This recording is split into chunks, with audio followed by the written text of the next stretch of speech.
RCR, la red que comunica y une al Perú.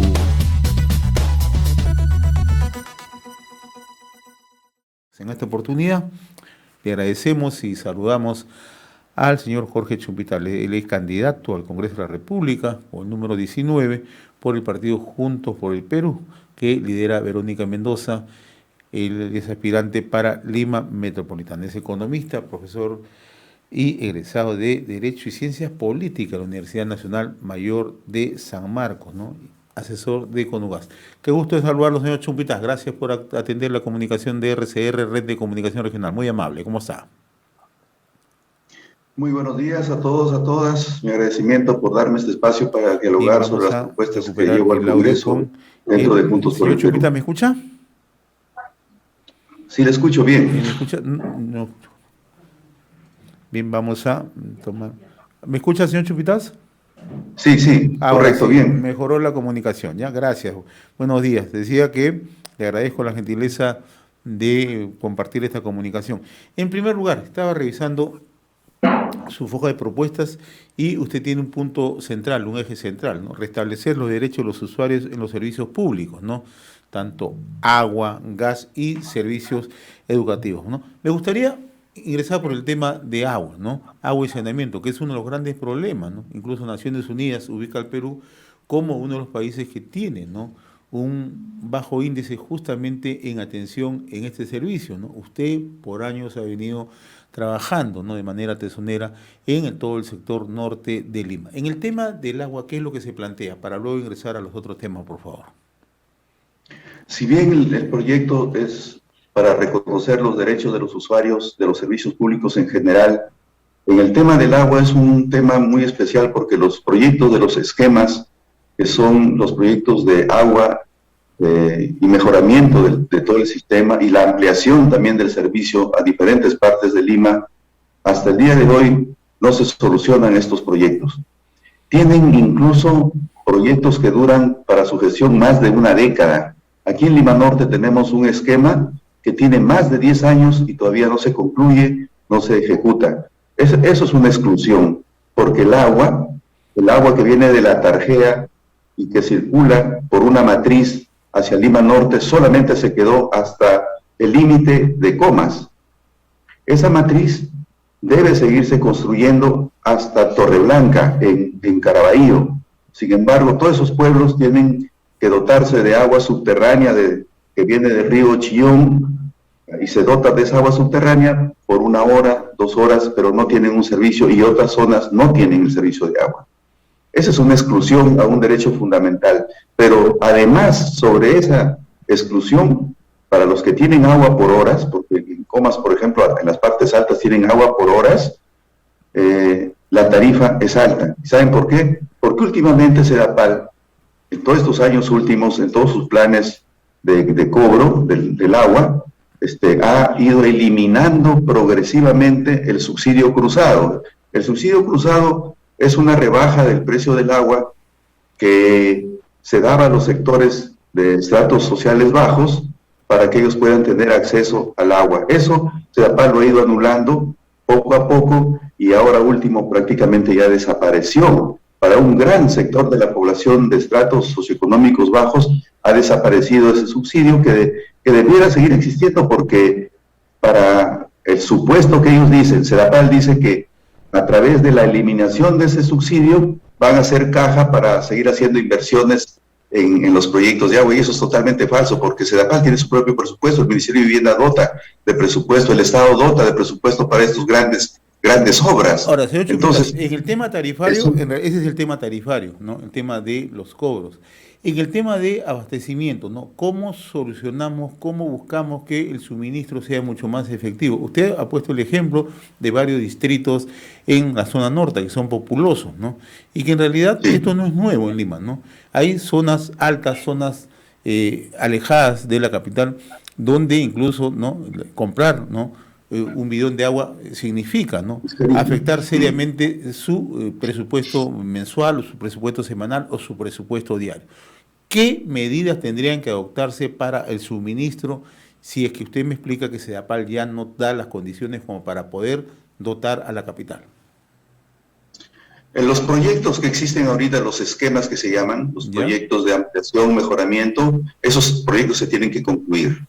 No es factible que solamente a las zonas donde están las grandes inmobiliarias, que en Lima se están haciendo, por ejemplo, en todo Caraballo, donde el suelo se está dirigiendo a las inmobiliarias, ahí sí inmediatamente tienen dotación de agua.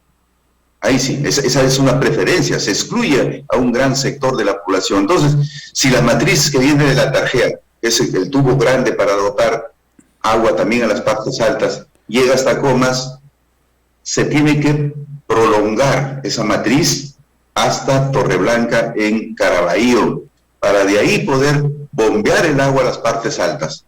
En tiempos de escasez de agua, lógicamente, en tiempos de escasez de agua, nosotros sufrimos en Lima, porque Lima es una ciudad que está en un desierto. Entonces, pero para los proyectos que están ahorita demorándose tanto, 10 años, 15 años de los proyectos, los esquemas, tiene que dotarse de agua agregando esa matriz, ampliándola para tener agua. Cuando nosotros trajimos el agua acá en Lima Norte y se planteó el proyecto de la matriz integral que viene desde la Tarjea hasta Comas, esa fue la solución definitiva.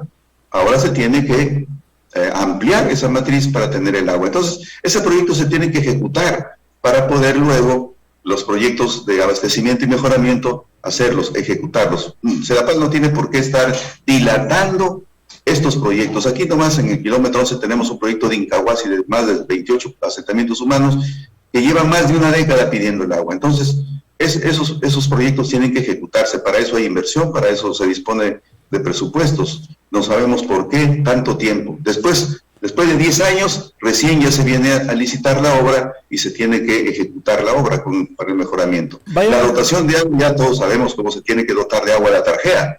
Ya sabemos que ahí hay un problema grave de dotación de agua desde las alturas de Lima, ¿no es cierto?, que tiene que verse cómo se tiene que mejorar eso con los grandes proyectos ya de trasvase de agua, esos ya son los grandes proyectos que data de muchos años, ¿no? Data de muchos años sin lugar a dudas. Vayamos a hablar del tema, el tema de la masificación del gas, ¿no? ¿Cómo es que logramos una masificación? Si bien es cierto, se han hecho esfuerzos, porque hay que reconocerlos, ya está llegando la masificación del gas a Lima, pero no en los niveles que uno quisiera. ¿De qué manera se puede establecer y cuál sería su propuesta desde el Parlamento para hacer factible ello? Miren, hemos hecho nosotros una evaluación en la Coordinadora Nacional de Usuarios del Gas Natural, en Lima y Callao. La empresa Cálida, colombiana, ha fracasado en su proyecto de masificación del gas en Lima, por una serie de motivos, por una serie de cosas que nosotros le podemos decir directamente. Uno, sus planes quinquenales no los cumple. Ha excluido todas las laderas de Lima. Más de 1.200.000 habitantes de Lima los ha dejado sin gas hasta este momento. Está estancada la masificación. Desde el 2004 hasta el 2021 solamente ha avanzado en conexiones domiciliarias con las justas 800.000 hogares, ¿ya?, en todo este tiempo. Sobre el tema de la participación nuestra en la definición de las políticas, no tenemos participación para nada. Ellos imponen conjuntamente como Sinervin y el Ministerio de Energía y Minas unas tarifas que cada vez, en vez de ser el gas barato, va subiendo de precio, ¿no es cierto? Entonces, Cálida, en vez de avanzar en un plan que tiene que terminar lo más pronto posible la masificación, cada vez baja. Por ejemplo, las metas en el plan quinquenal 2018-2021, las metas de conexiones, comparativamente con el plan anterior, bajó el 45%. Los planes de promociones, que es para promocionar las conexiones en los domicilios, en vez de subir comparativamente en estos dos planes, en vez de subir, porque la necesidad sigue en Lima, también ha bajado. ¿Qué significa? Que hay un estancamiento, hay un fracaso de calidad. Entonces, ¿qué proponemos nosotros? Nosotros proponemos que la Contraloría General de la República audite este contrato de concesión, que es por 33 años, y ya se pasaron la mitad ya. Entonces, que lo audite técnica, normativamente, y se va a dar cuenta que ese contrato ha caído en causales de caducidad.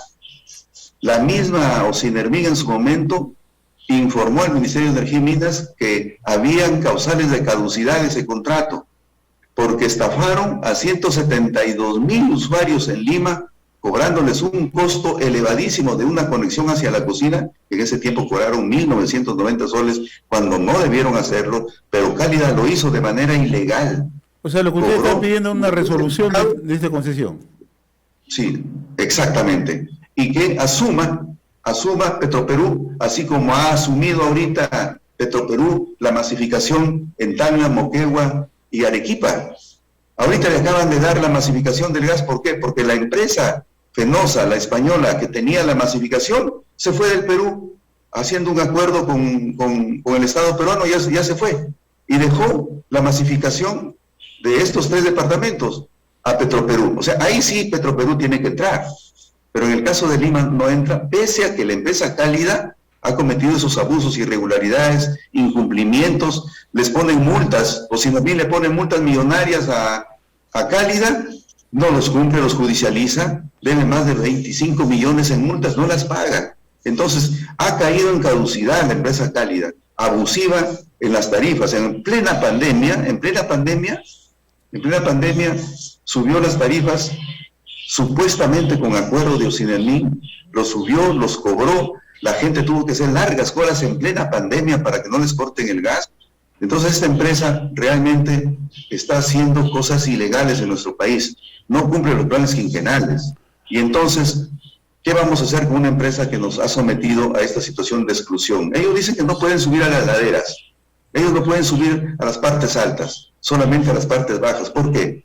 En las zonas altas están las familias de los estratos bajos, que por norma y por una conquista que hicimos nosotros, se le debe poner la conexión al 100% de promoción, es decir, de subsidio, la conexión. Muy bien. A los estratos medios ya se les da un porcentaje menor, pero eso no es posible que lo usen ahorita la gente porque no tiene ductos.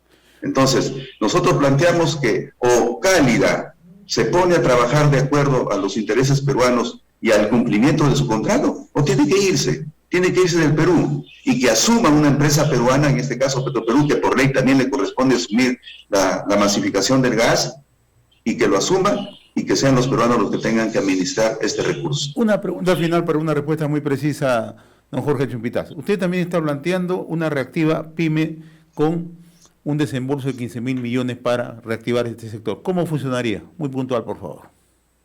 Sí, así como se dio el reactiva para las grandes empresas, se le tiene que dar también a la micro, pequeña empresa, los pequeños negocios, los emprendedores, los artesanos. ¿Cómo funcionar? Crédito barato con garantía del Estado, igual que la otra reactiva. Pero además ahí tiene que ser complementada con otras medidas, compras públicas, tiene que haber también beneficios tributarios, capitalizaciones, cuentas intangibles para su trabajo y fundamentalmente asesoría técnica, mercado, todas esas cosas que necesariamente tiene que ser un paquete para que la micro y pequeña empresa que solventa el 80% del empleo en todo nuestro país se reactive en estos momentos de la pandemia. Esa es una propuesta que estoy planteando como un proyecto de ley, pero que también está en las políticas que tiene Juntos por el Perú para reactivar la economía y dar empleo de inmediato para la gente. Muy bien, don Jorge Chumpitaz, candidato al Congreso de la República por el partido Juntos por el Perú, que lidera Verónica Mendoza en Lima Metropolitana con el número 19. Le agradezco la gentileza, muy amable, suerte. Muchas gracias a ustedes, Luis. Muchas gracias. RCR, la red que comunica y une al Perú.